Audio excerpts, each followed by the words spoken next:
Hi, I'm Jeremy Pollack. I'm a social organizational psychologist with a specialty in peace and conflict psychology. A bias is essentially a mental shortcut, or what we call a mental heuristic. In other words, there is so much information coming at us in the world all the time, and our brain has to determine what's important information to pay attention to and to bring in, and what's not important to not pay attention to and to filter out.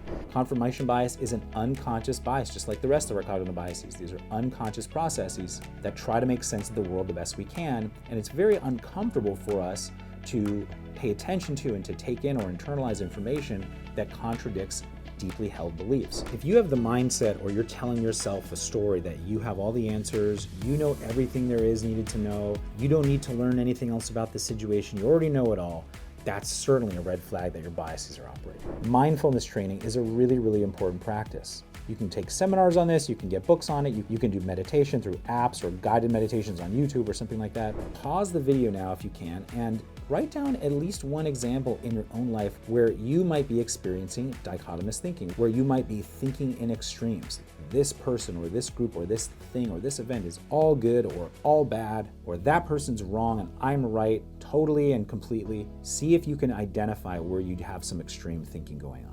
Go ahead and pause the video now and try it. If you do these kinds of practices, if you help yourself become more aware of your biases, of your mental shortcuts, you might be able to get out of conflicts more easily.